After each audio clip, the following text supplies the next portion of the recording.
Breaking up is only the beginning. Yes, it is.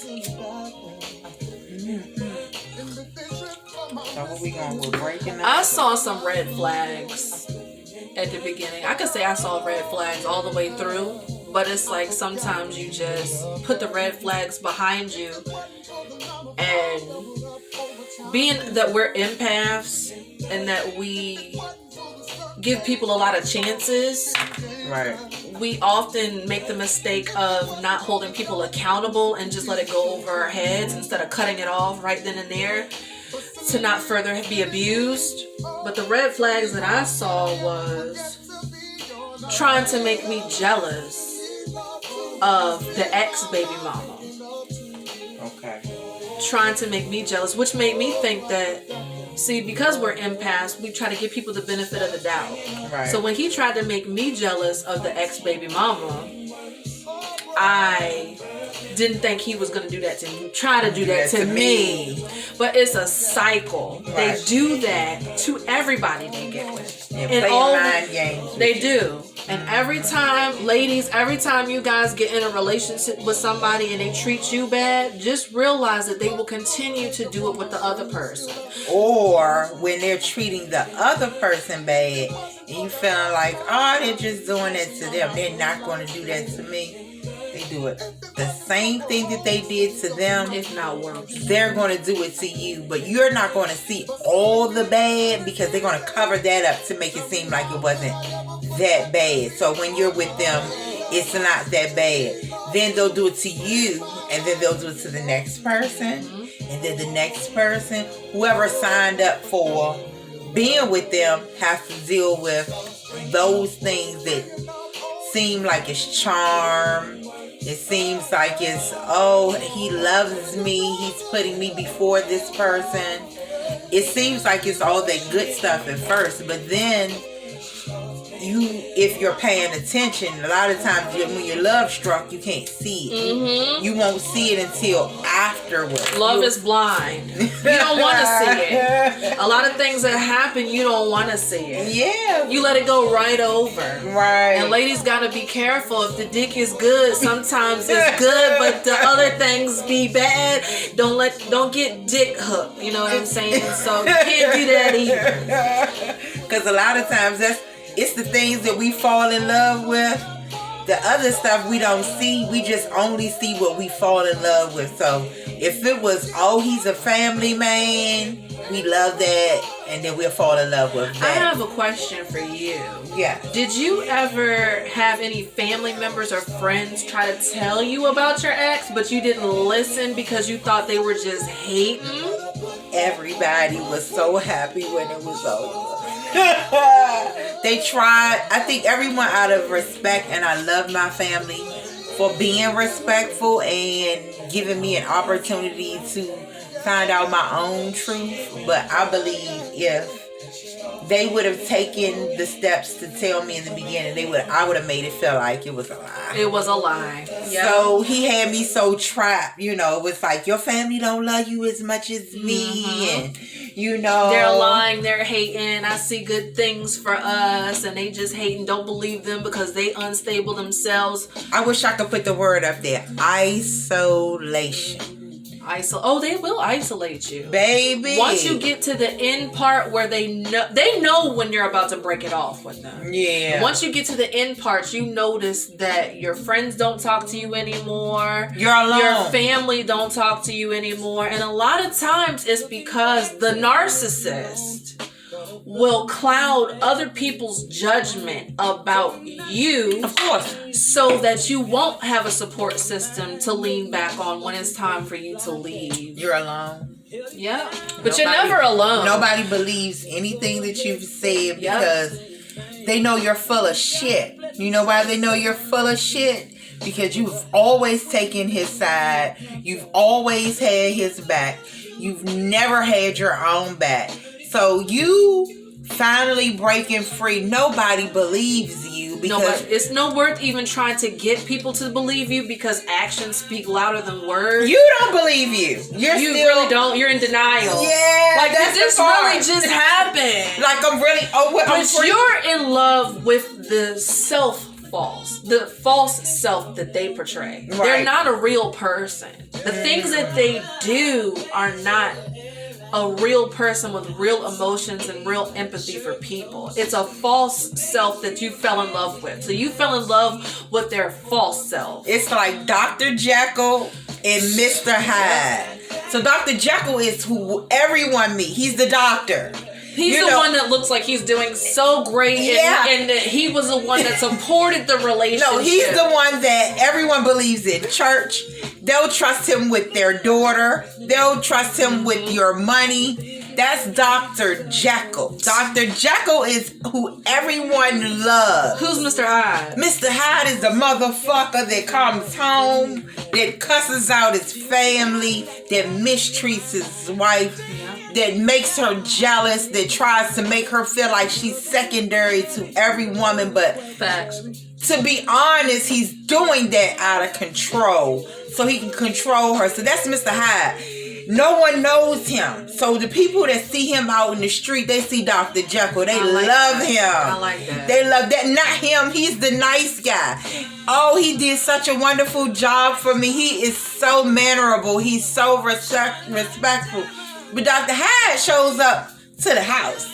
He shows up and he's the one that comes in like hell on wheels, breaking. The one that damages your stuff, damages the house, damages the outlets in the house, dirty up the house, talk about you, slander your name, all of that. Piss on your toilet seat, and then tell you the problem. Yep. You're the and reason tell everybody why. else that you're the problem. So when they come in and see your home, it looks like you're unstable. I'm unstable. Right? Listen, they're perfect. Yeah, they look perfect on the outside. They're perfect, meaning that they do absolutely nothing wrong. Anything connected to them is pristine. It's perfect. They have made no mistakes. That means that they had every intention on being a good husband to their wife. Yep. They're being the best father to their children. They're being the best friend and the good Samaritan. The good brother, the good son, the good everything. Yes. But on the outside, when we're on the inside looking in, it's totally the doors are closed. Y'all don't see this guy. You don't see that. You're right about that. It's like, who's this guy? Okay, wait a minute. That's why it's important for women to realize, don't try to get your narrative out there so quickly, because you have to realize that these people will have it looking like smoke and mirrors to other people. Sometimes people got to find out on their own through dealing with them. And a lot of times the family already knows who they are. Baby. When you get into the relationship, they be thinking like, he got another one. I wonder how this is going to go. They already know it's going to end up being like that. They already know it's going to end up being in the dumps. They already know. They want to see how long it's going to last. Did your ex's family members get upset when you left him? Baby, let me tell you. The word that I got was slander. How dare you slander my brother's name? Well, let's go back to slander. It's not even slander. Slander means you're making it up. If it's facts, you're just exposing. If you lived in a house with someone else and you're in there with them, you see their day to day. There's no way you can slander them. You know whether they close the cabinet behind them, whether they flush the toilet, okay? Or whether they left their dirty socks on the floor. You can't slander that because you live with them. Mm-hmm. Okay, so for me, I dealt with someone who was doing a whole lot that I didn't find out about until after I left them. When I left them, I found out the whole truth. And when I found it out, what a word I got was slander. No, I lived in a house, so I know this person because I know when they get up and go and brush their teeth and when they go and take a pee in the middle of the night. You know all their shortcomings and you know their strength and their weaknesses. Right. You know all of that. So I can't make nothing up. You can't make it up. And a lot of times it's more weakness than it is strength because they're very insecure people. Anytime somebody has to do things to try to make you jealous or slander your name and you don't even talk to those people, that shows insecurity on their part. Well, you know, it's so funny. It's hard to be, they need a cheerleading club. See, it's hard to be a narcissist if you don't have someone to support your narcissism. Enablers. Or flying monkeys. Okay. You know the ones that call you in order to get everything straight. And I hate that you guys aren't together. And I hate and what he wants to say. Be one voice. It has to be. It's just one. Nobody should get in the middle of what two people had behind closed doors together. That's all I have to say. You know, and more than anything, the biggest red flag with a narcissist is a lot of times they're the nicest men you can ever meet. They're charming.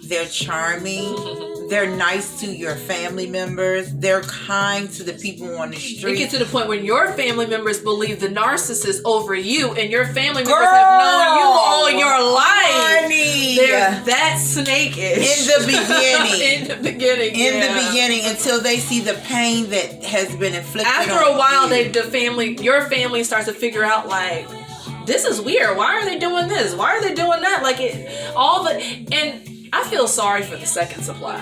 But sometimes you can't feel sorry for them because sometimes they're so weak-minded that they will believe everything that the narcissist says. But if there's a good, empathetic second supply, kind of like how we were, because we were a supply at some point. Yeah, because there was always someone before us. You know what I'm saying? That went through the stress. That's true. And us being, we're going to say green. Yeah. Walking into the door thinking, oh, he loves me. And he's there for me and he's going to ride or die for me. You're a victim. Okay? You don't know what it you're yet. walking into. Yeah, you don't know it yet. You don't know it yet. You're a victim. I got a question for you. How long was it for you until you saw the change from the love bombing stage? It's called love bombing. When they love bomb you, the first stage, when you're first walking into it, dinner, wine, neo soul on the TV, dating, Netflix and chill, all of that. When did it change for you? How long did it take? You know, it's so sad to say that I was so green, because we're going to say green and love bombing. Yep. Okay, the fact that I was so green up until after we got married. Like, I was dating him for like 3 years or a few years, and then we got married. Then when we got married, then the real person showed up. But the person that I fell in love with, he was a good dad. He took care of his son. He was trying to make sure that he was available for visitation.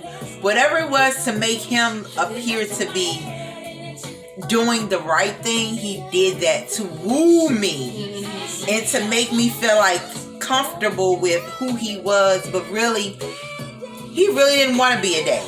He really didn't feel like being responsible. That was too much of an obligation. Him being a dad was really a front to get me. It was like, if I show her that I'm caring, that I'm doing what I am supposed to do as a father, then she'll take me. It worked. It works. It worked. It made me feel like, ooh, I'm a single woman. I don't have any children. I'm going to take this man and I'm going to get with him, and I'm going to be a good mommy, and I'm going to be a better wife than his ex-wife. A black American dream and be happy, but it don't work. And then they change. I did it, and I did it for 14 years. 14 years. And it was not all bad, because in narcissism, they will control you for a long period of time, and you don't know that you're being controlled. So you feel like it's really love. And you really feel, and we overlook the things that they do, because no relationship is perfect. Right. So the things that they do in between all of those things during your relationship, you think is just normal. Right. But it gets more and more as time goes on. Mm-hmm. But I do understand when you said visitation, that triggered me because mine got full custody right now because he took out a false restraining order on me. So because of the false restraining order, I left him in February 2018. So when I left him in 2018, I brought my son with me. When I brought my son with me, he took out a false restraining order on me, and the cops showed up at my door after having my son with me for about a month and a half. I thought everything was good, fine, that's it. After the cops came and took my son, I went into a mental health issue because it's very impactful when you've gone through what you've gone through with the narcissist, and then they take your son. I went into the mental facility twice. So now I'm having visitation, unnecessary visitation, because I was the breadwinner when I was with him. The house was in my name. The apartment was in my name. The cars was in my name. Right. And so what they try to do when you're with a narcissist, they try to take control. The first thing they do once you get married to them is take control of your finances.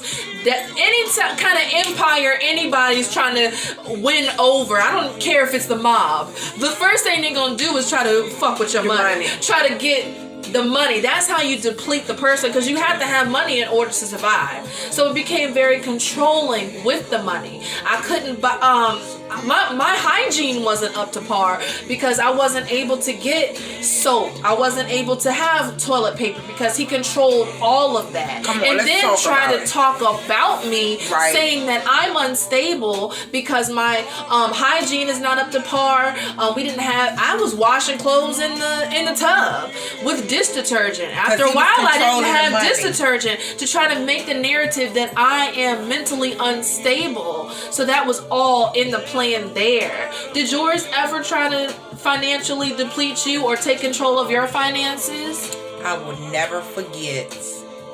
I had been a salon owner for 5 years. This lady can do some hair. So I'm sitting there in the drive-thru at the bank, and one of my clients is inside of the bank, who is not only a client, but she was a mentor, and she was also my saving grace in leaving my ex. I'll speak about that later. But sitting there, I'm in the drive-thru and I'm counting my money, and I just know my money is short. I know I worked for it. I know I brought it home, but being trusting, being in a cash business where you're a hairstylist, you bring your money home. You don't always have everything going directly to the bank. So I come home, boom, I throw my purse down like I normally do. I'm at home, I'm comfortable. And I'm washing dishes and doing house chores and, like I normally do. Not paying attention that every time he's taking money from me, it's 20, it's 40, I don't know how much he's taking, because I know how much I make, but I think I'm bringing it all home. So I get to the bank one day and I'm sitting there and I'm calculating what I made and what I thought I made and what I think I'm putting in the bank, and my client is standing there and she's waving at me. I'm in my car, I'm in the drive-thru, and she's inside the bank. And I'm waving at her, but I see I have a real disturbed look across my face, and she's looking like, "Are you okay?" Now, this lady has given me money, dishes, helped me find a place, got me a stun gun, a mace, alarm for my door because he was stalking me. She did all of this stuff for me, but at this time, I'm looking and trying to figure out what my money is. This was before I left him. He was stealing my money. Him and his girlfriend was getting high with my money. Living off of your money. So I could never get ahead, no matter how much money I made. They don't want you to get ahead. As soon as I left him, I saw the money. Yep. As soon as you leave them, you can afford for yourself and your child. Yeah.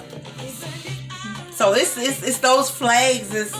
It's the isolation. If you're left alone with the isolation, with not being around family, they'll find everything wrong with every family member. He did try to take over the cell phone bill. Of course. So that's how I did realize that isolation, that should have been a red flag right there, that I saw that isolation was coming. When you take over the phone bill, I'm thinking, oh, you're going to pay for a bill. You're going to take, I'm like, okay, see, that's where the green comes from.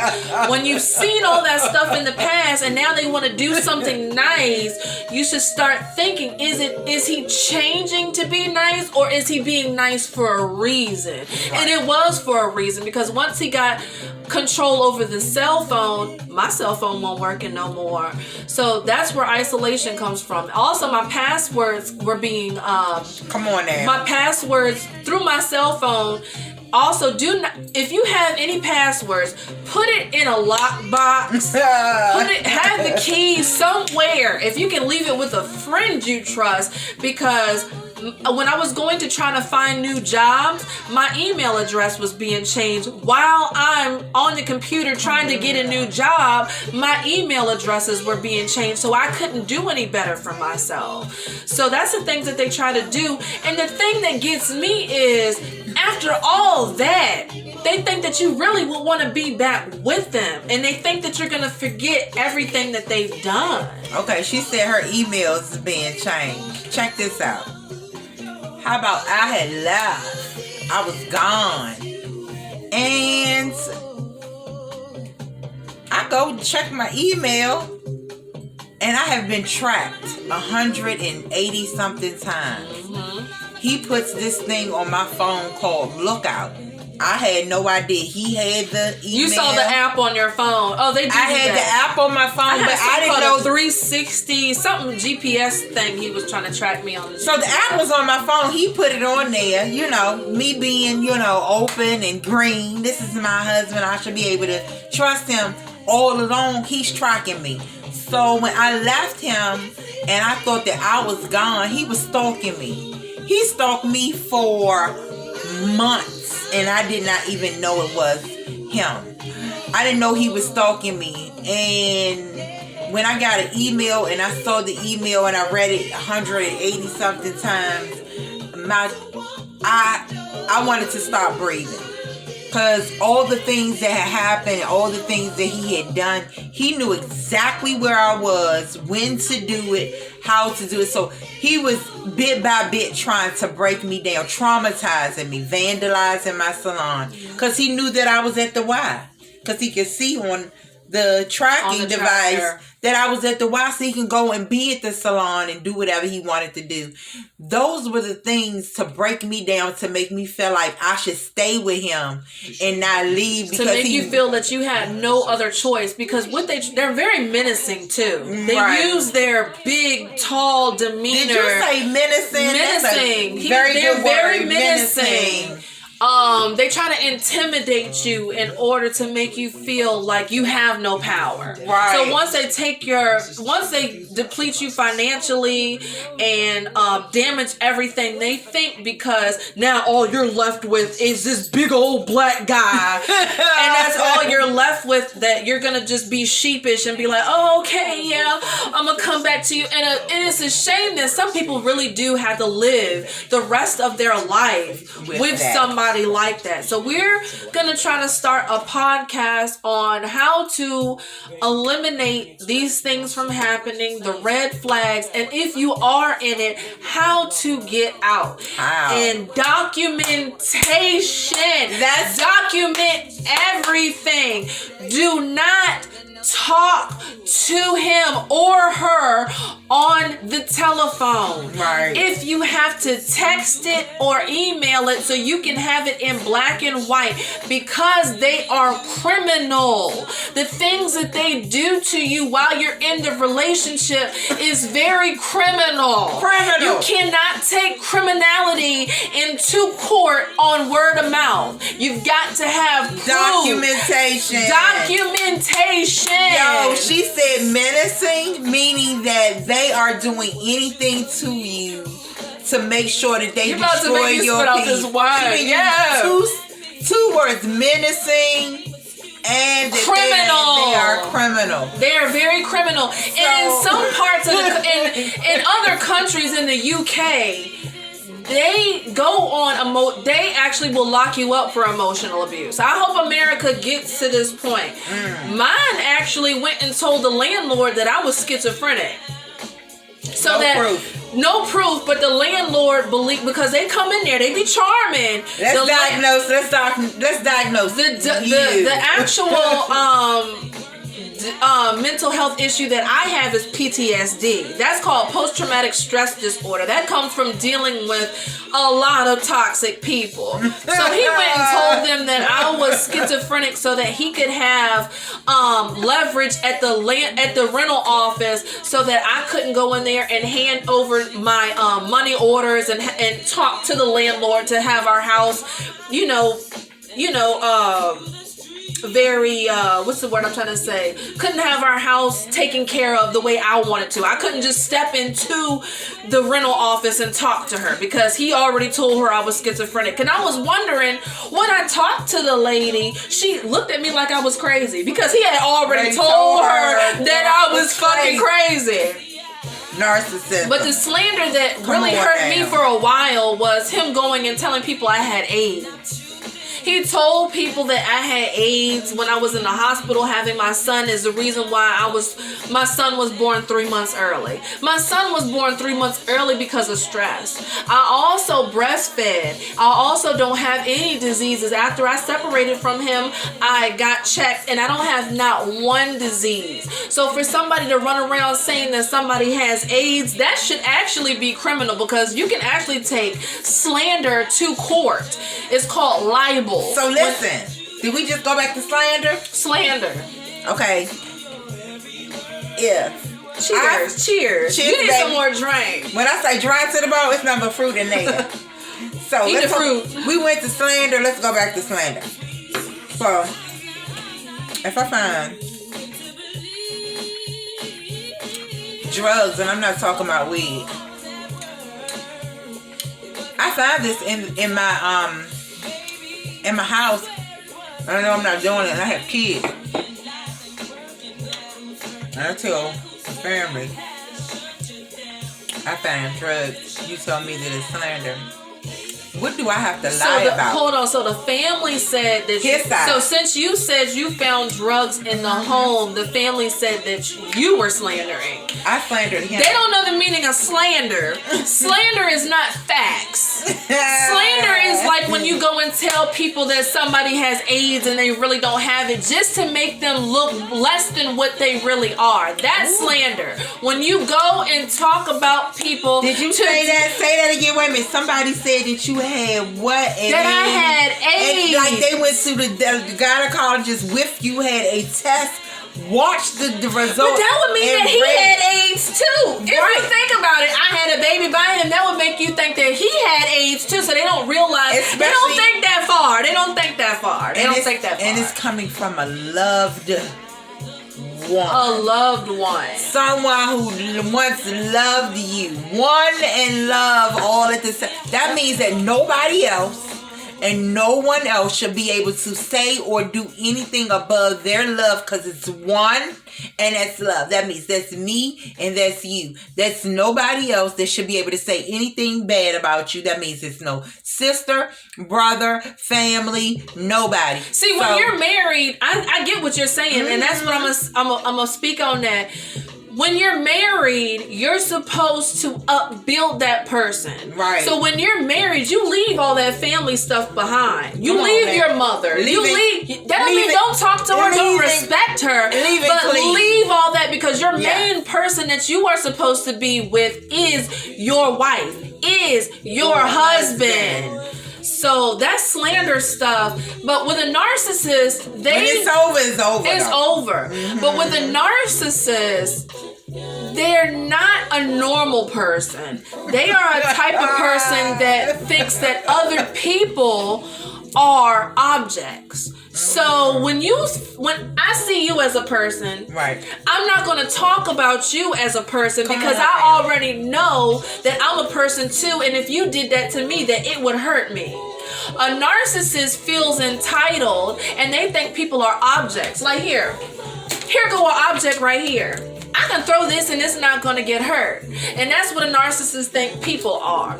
objects that won't get hurt, or objects that they can use in order to make themselves come up, because they're very selfish people. They use you and me in order to make themselves come up and feel better. So that's what the second supply is for. That's what you're for. That's what their friends are for. That's what their family is for. Is in order they'll act nice to certain people, but that's because they need something off them. They either give them money every once in a while, or somebody they're gonna need them somewhere. They need them some kind of way. Mm-hmm. Yeah, that's why narcissists and they're going to make sure that you have nobody around that you can get to that you need.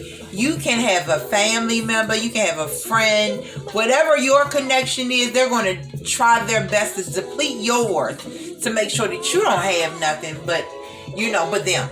But them. But them.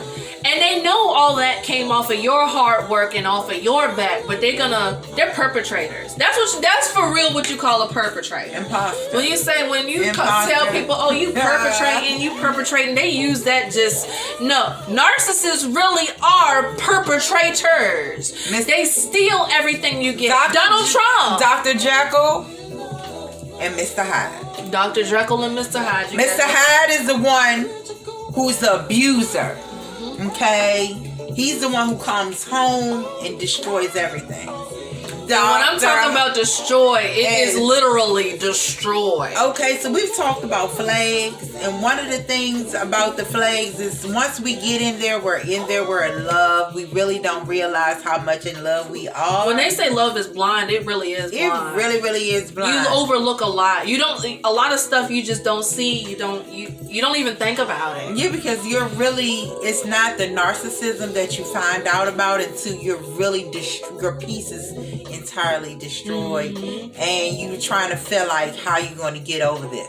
Getting over and being with the narcissist is totally different from any other breakup you may have experienced. It's not a normal breakup where you can just say, okay, well, it didn't work out for me and it didn't work out for you. Yeah. So let's just part our ways and let's just move on. It's not like that. Right. Well, I know when I broke up with never claim the narcissist. Don't say my narcissist. When I broke up with the narcissist,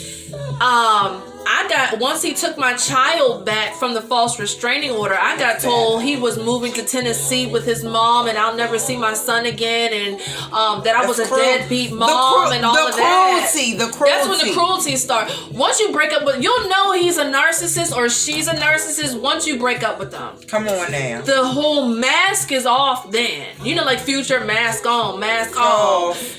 That totally comes off. I feel Sierra. I really do. He seemed like a narcissist himself.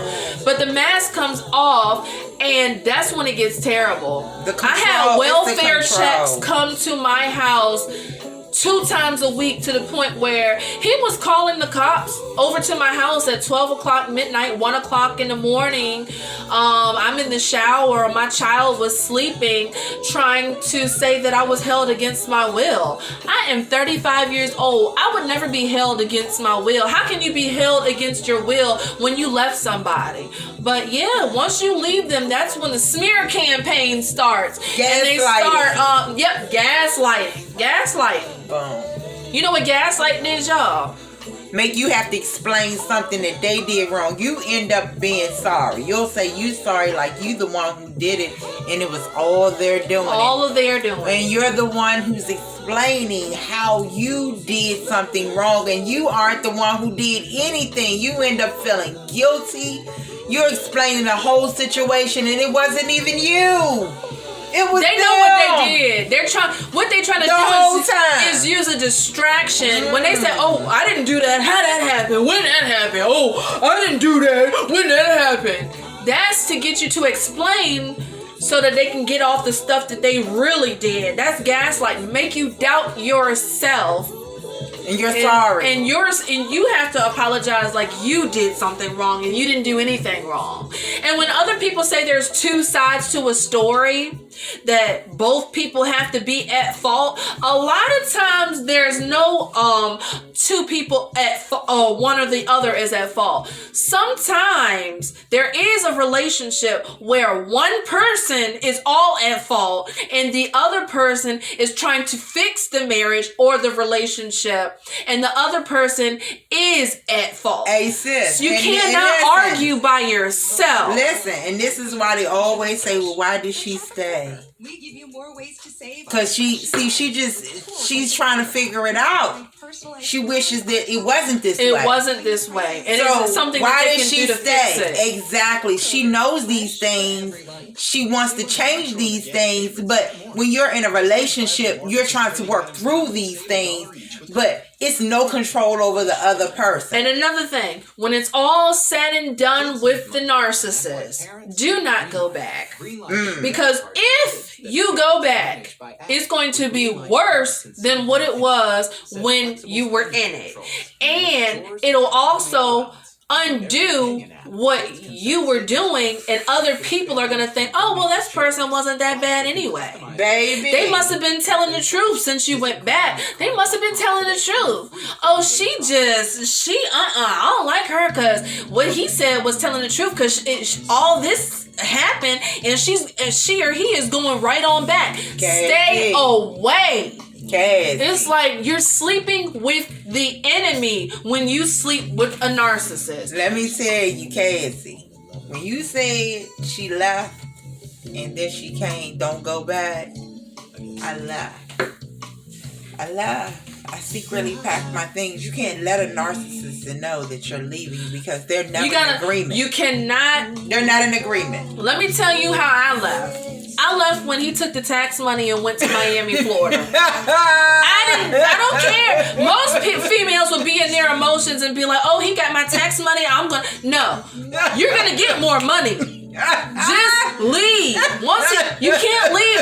This is not the first time this has happened to me with a narcissist. You have to leave when they are gone. Right. That don't even make sense. Why would you leave somebody while they're there? You know it's going to be problems. Right. So if you know, I was married for 4 years. So you know if you're married to somebody and you've been going through stuff for 14 years, that you cannot leave in the presence of that person. Exactly. Like, what do you think is going to happen? The cops may get called. Baby. So you definitely have to leave when they're at work, on vacation. Exactly. Go ahead and clean your stuff up first. For that week you think you're going to be leaving, go ahead, clean them clothes. Oh, nothing. I'm just cleaning. I'm just folding clothes. I'm just putting them away. I'm just making the house look neat. Don't never tell your left hand what your right hand is doing.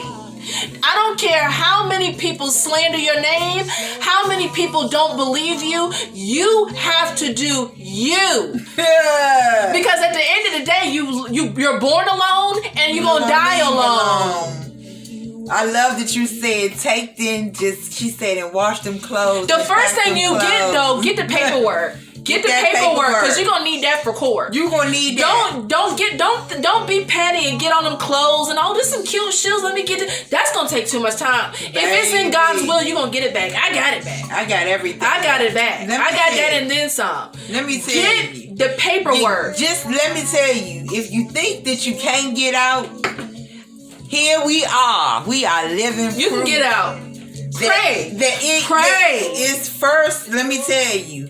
It's going to be the fight of your life. It's going to be the last fight of your life. And it's going to be worth it, sis. It's going to be the last fight of your life. You won't have to go through it no more if you're smart. Yeah. Once you get a handle on what narcissism really is, it's not a game. You're gonna see red flags right away. When you start dating after you were with the narc, you're gonna see red flags in everybody. Like, damn, this is familiar. This is familiar. You're gonna know. And the biggest thing is co-parenting with a narcissist. Let me tell you one thing. You can't co-parent with a narcissist. You can just parent by yourself. And documentation. You gotta document everything. Where the book at? We gotta write it down. So if you don't have a computer, go to the library. No, let's get this book. Let's get a book and a pen. We're gonna go old school. Get a notebook. Yeah, and a that's notebook, a good idea. And a notebook is just for them because I have a story. The story. You can write a book. The story can be a book, and the book will entitle how he destructively tried to destroy me, but I conquered because I had everything documented just in case I needed it. I mean, I was in court for 2 years. It takes a while to get out of court. And they push some court dates too. I got Forget one in the June. court. I had to fight for everything. I was married for 14 years and I left with nothing and fought for everything. So, but being with the narcissist, you're not going to leave in peace. There's not a peaceful thing. The only thing that you can be grateful for is that you left with your life in peace of mind. Even if I you didn't don't have my peace of mind, Lord. But knows later I went on, through you'll it. get your peace of mind. Okay. You have to get away. I went to a mental facility twice because of the situation. I believe it. But I probably needed to go.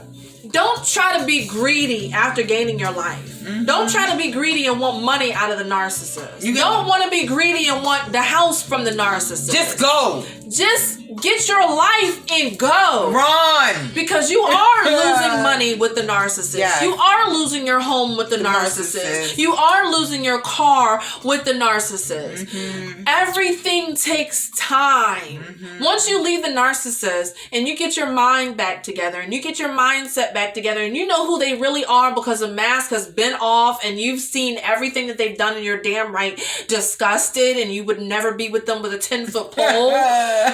After that, then you can work on getting yourself, your material things back together. But the main thing is what God made is you. Exactly. And love yourself, sis, because here's the thing. In this process of being with the narcissist, their plan was to piece by piece constructively destroy your They're money. They're very calculating. She said the money. She said the family. So isolating you and making sure that they had complete control was the plan. So yes, the plan worked. Fighting back is the real plan. Because see, fighting back is totally detaching your love, your honor, your respect for that person and giving it back to yourself. Because see, you needed that and you never gave it to yourself. You were holding your honor to the narcissist because see, that's where they had their power. You were taking care of them, basically. You were taking care of them. You were their caretaker. And you look like it. And you really look like you taking care of somebody. You look like you was taking care of them and never taking care of your sex. Snatch that power back. Boom. Give it back to yourself. And how you get that power back to yourself is totally ignoring every advance. I don't care what it is. Result to them in texting and email. Mine doesn't even have my telephone number. Well, he has my telephone number now, but he don't call it. Everything is keep it as short as possible. Do not pick up the phone. And do not call them because they're the type of people, if you call them, they'll say that you're harassing them and it'll be all over and you may get another false restraining order on you. So do not call them.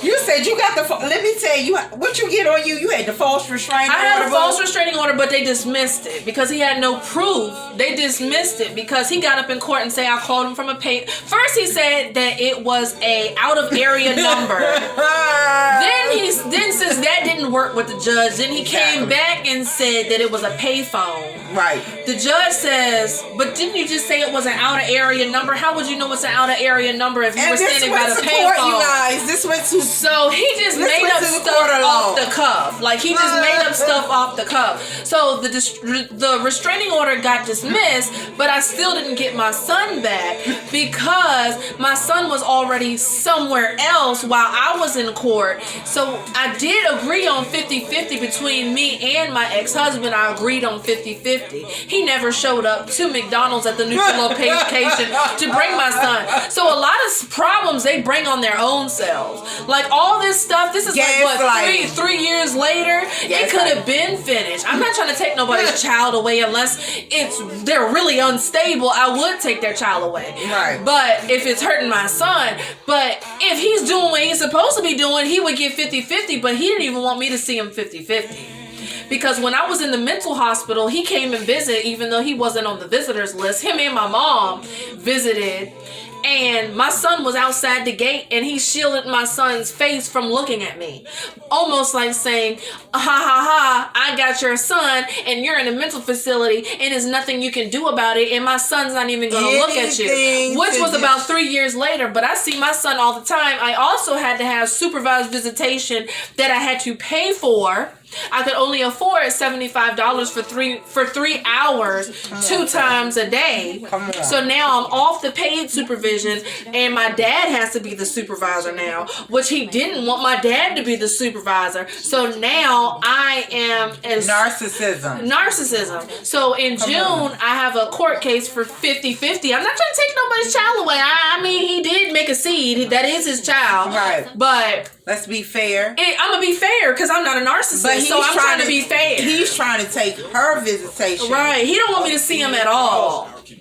Yep. And all the things that he did to try to destroy her bit by bit. You would think that after all they sent you through while you were in a relationship with them, they would be, oh yeah, here you go.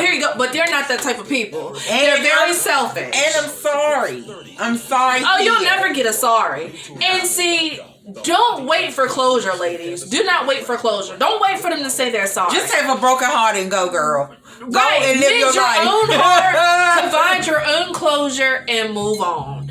Because you're not going to get it, I'm sorry. Because that would be them admitting that they were actually wrong, and narcissists don't admit that they're wrong. I've never gotten a sorry. Here we go. I don't want one because it's beyond sorry. Let me just do it right now. Let me get it over with for everybody. Hey, boo. I'm sorry. I am so sorry that I did all of that stuff to you. Can you just genuinely take my apology?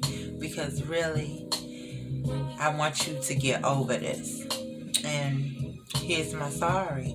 I'm telling you, I'm sorry for them. Okay? Because you may not never get it. That would be the perfect sorry from a narcissist. So, you don't even have to explain what you did because y'all both know what you did. Baby. But just say I'm sorry. But you know what? That's when I say them niggas ain't sorry. They ain't sorry. They don't give a fuck. They ain't sorry. And they gonna say they sorry and be like, you know what? And then in 5 minutes later, they gonna say they sorry. They're the type of people that they could be on their deathbed and wouldn't say they're sorry. I wouldn't get a sorry from my mama. She's the whole cause of this happening.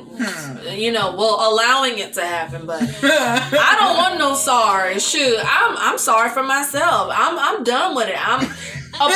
Self-love and apologize to yourself. Right. That's all you can do. Apologize to yourself.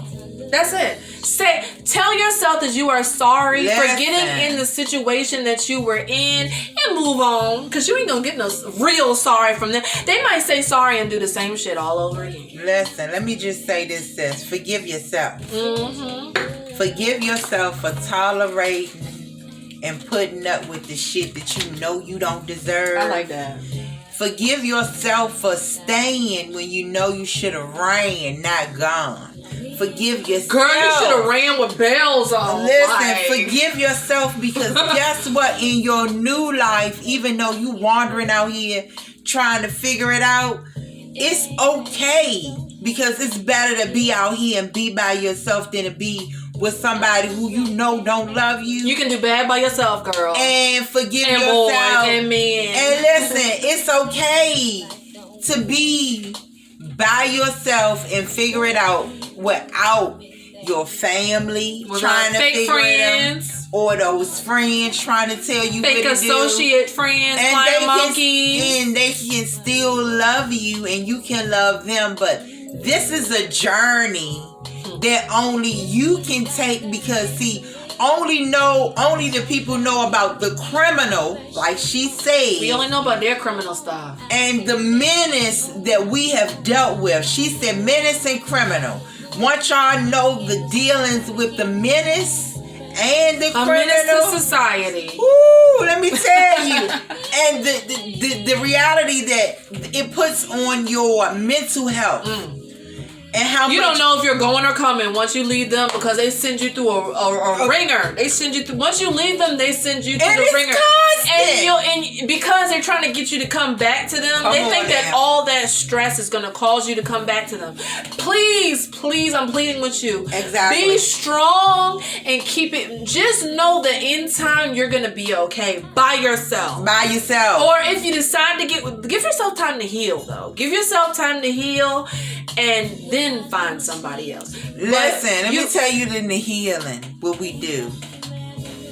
Sis, we run and we chase, and we run and we chase, and we run and we chase. I said that 3 times. That means you're gonna be doing it for a little while, because see, you're avoiding the pain. Mm-hmm. You're avoiding the pain that he's put on you. You think that every man has that. He has those same qualities. We have PTSD. It's still good men out there. It's Don't still good let men. somebody else's Exactly. behavior that was so menacing and criminal determine your next relationship. Don't And there do is that. love on the other side. is. But you gotta love yourself first. Forgive him.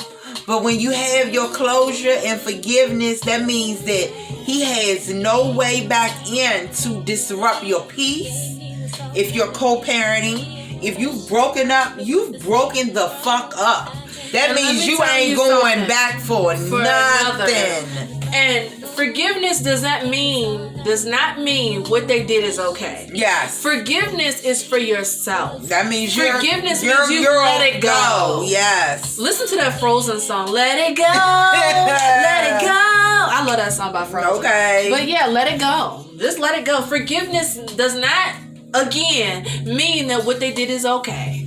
It just means that you, put it in the past, give yourself-ness. Move on. That's it. You know, at the end of the day, this is a piece of your life. If you decide that you can take control of it and decide today that I don't deserve this shit he giving me, and I deserve better. You gotta have self-worth. Or if it's in a male capacity, if you're being isolated by your wife or your girlfriend and you can't see your family, or like I couldn't see my family, or he always had a problem with my family. If you don't have family members, shit, I was looking in a homeless shelter. I'm sure I was looking for homeless shelters when I was with him, because that's for episode number 2. We're going to tell it on the second episode. Then you'd rather be homeless living in your car in a homeless shelter than living with them things.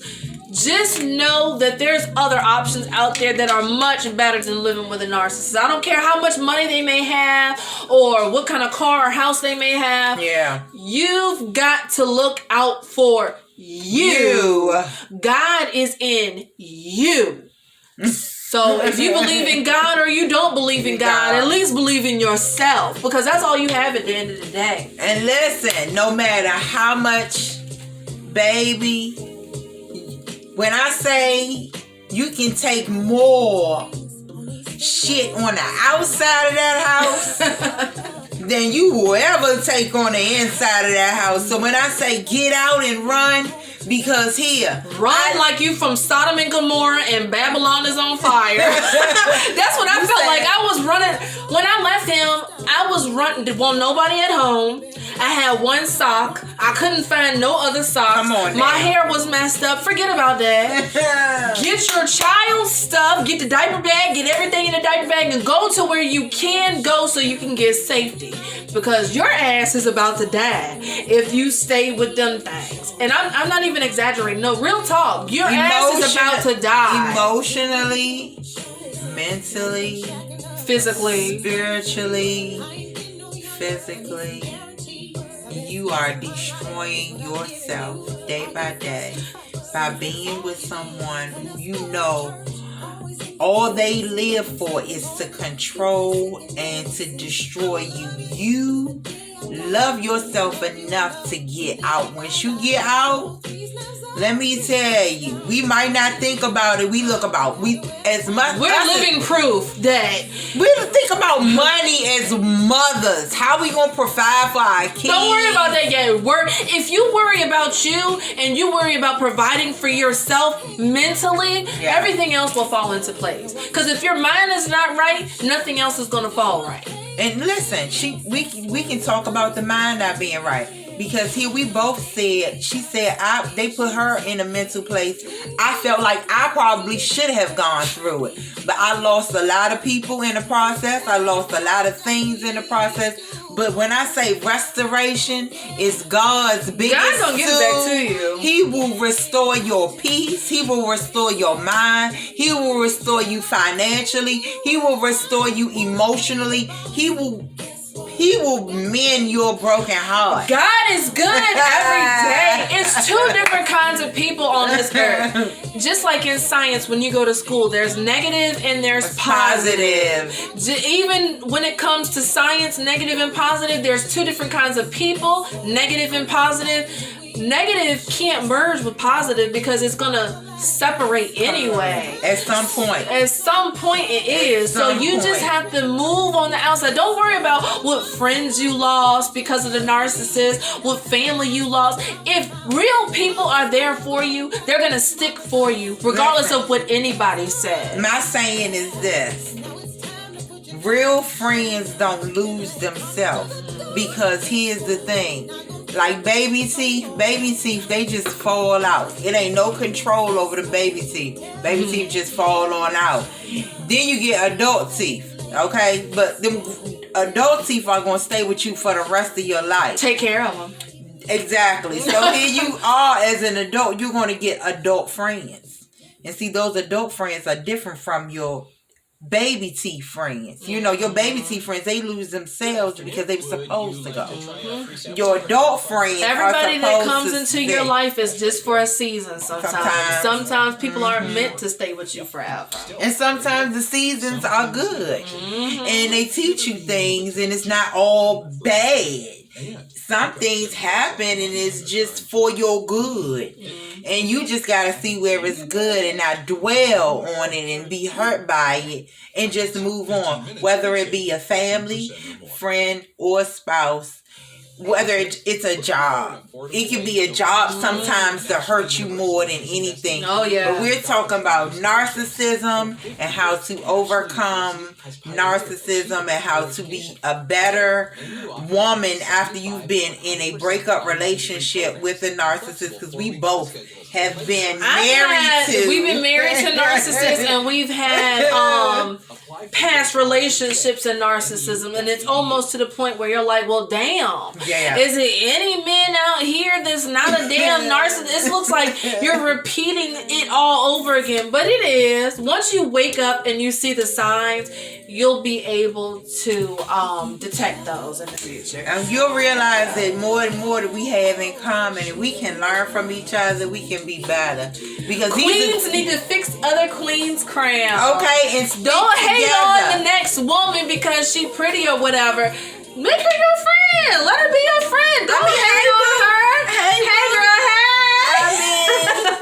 I mean, because if we look at it, even though we don't understand each other, some of us have been through some similar things, but we're so busy trying to find something wrong with the person. Or compete with the other person. And when there really should be more love. God put enough love, and I'm going to keep saying God because that's where peace lies. God. And put enough love in us that we can love God everybody. We shouldn't be around here being Find angry. yourself and you will find God. I promise you that. Well, we hope that you liked our little podcast. We're gonna have more for y'all. We're gonna let y'all roll out on the little on the little Angie. Okay.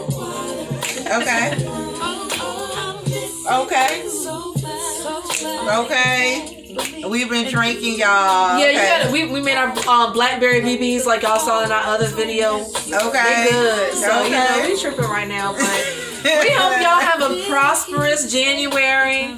I can't wait for Trump to get out. January the 20th. Hopefully 2021 will be another. Goodbye. Bye.